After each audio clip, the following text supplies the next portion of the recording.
Picture this. It's 1500 and Portuguese explorer Pedro Alvares Cabral is sailing to India.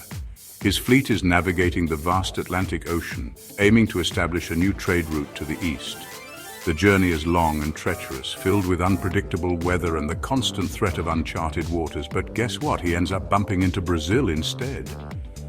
This unexpected landfall was a monumental event marking the first contact between Europeans and the land that would become Brazil.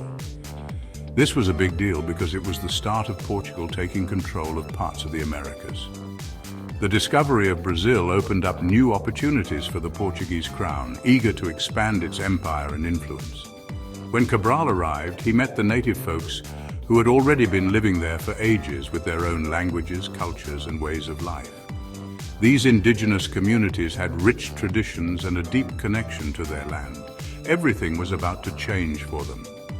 The arrival of the Portuguese marked the beginning of a new era, one that would bring significant upheaval to their lives. At first, they were both curious and a little scared of each other. The indigenous people were intrigued by the strange newcomers and their advanced technology, while the Europeans were cautious, unsure of what to expect from the native inhabitants. But you know what brought them together? Trading. The exchange of goods became a common ground for interaction, allowing both sides to benefit from each other's resources. The Europeans wanted Brazil wood, which made a super cool red dye. This dye was highly valued in Europe for its vibrant color and was used in textiles and other products. At first, the Portuguese weren't too interested in staying in Brazil for good. They saw it as a stopover, a place to gather resources before continuing their journey to the east.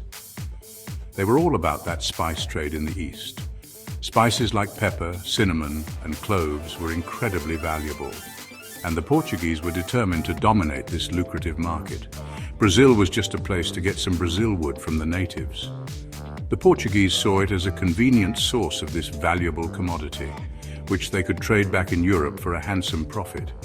But then they realized this place was huge, with tons of resources and fertile land. The potential for agriculture and other economic activities was immense, far beyond just the extraction of Brazil wood.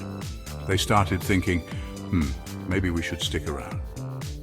The idea of establishing permanent settlements began to take hold, driven by the promise of wealth and new opportunities. As the natives started trading more and more Brazil wood, things started getting a little messy. The increased interaction led to misunderstandings and conflicts as both sides navigated this new relationship. It was the beginning of a complicated relationship where the natives didn't always get a fair deal. The power dynamics were heavily skewed in favor of the Portuguese, leading to exploitation and long-term consequences for the indigenous communities. At first, Portugal was all about making money from spices like pepper and cloves from India and Asia.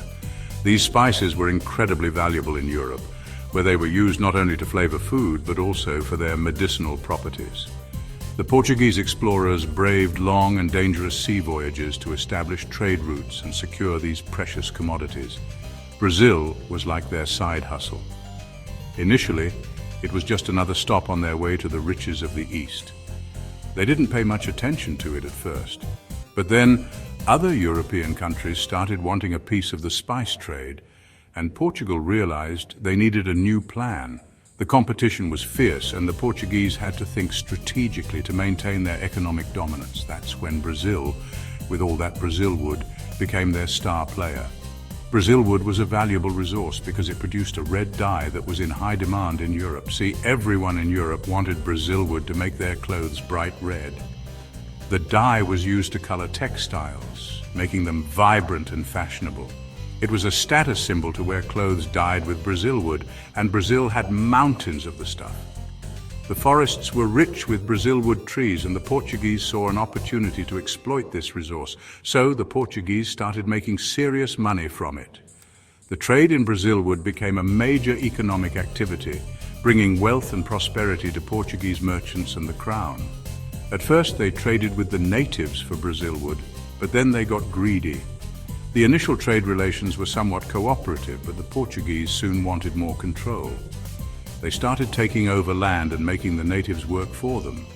The exploitation of indigenous people became rampant, and the Portuguese established a system of forced labor to maximize their profits. Not cool, Portugal, not cool. The impact of these actions was devastating for the native populations, leading to significant resistance and long-term consequences for the region. Fast forward to the 1530s and Brazil got a whole new look. Why? Sugarcane. This tall tropical grass became the backbone of Brazil's economy almost overnight. Turns out Brazil was the perfect place to grow sugarcane, and sugar was like gold in Europe. The demand for sugar was insatiable, making it one of the most sought-after commodities of the time. Smart Portuguese businessmen saw a chance to get rich and started building huge sugarcane farms called engenhos.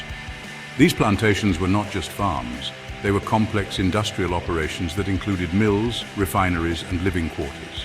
This changed everything about Brazil, from its people to its money to who lived there. The influx of wealth transformed colonial Brazilian society, attracting settlers, traders, and adventurers from all over the world. But here's the problem. Growing sugarcane took a ton of work, and there weren't enough people to do it. The labor-intensive nature of sugarcane farming required a massive workforce. Remember how the natives were treated badly? Well, a lot of them had gotten sick or had to leave their homes. The harsh conditions and diseases brought by Europeans decimated the indigenous population, so the Portuguese did something truly awful. They started bringing over millions of Africans across the ocean to work on the sugarcane farms. This marked the beginning of the brutal transatlantic slave trade. It was a terrible journey with terrible conditions, and many people suffered. The Middle Passage was notorious for its inhumane conditions, where enslaved Africans were packed tightly into ships with little food or water. This was the start of a dark time in history called the transatlantic slave trade. It left a lasting impact on Brazil and the world, shaping economies, societies, and cultures in ways that are still felt today. If you found this story compelling, don't forget to like and subscribe to Emgotvhistory Warfare for more stories.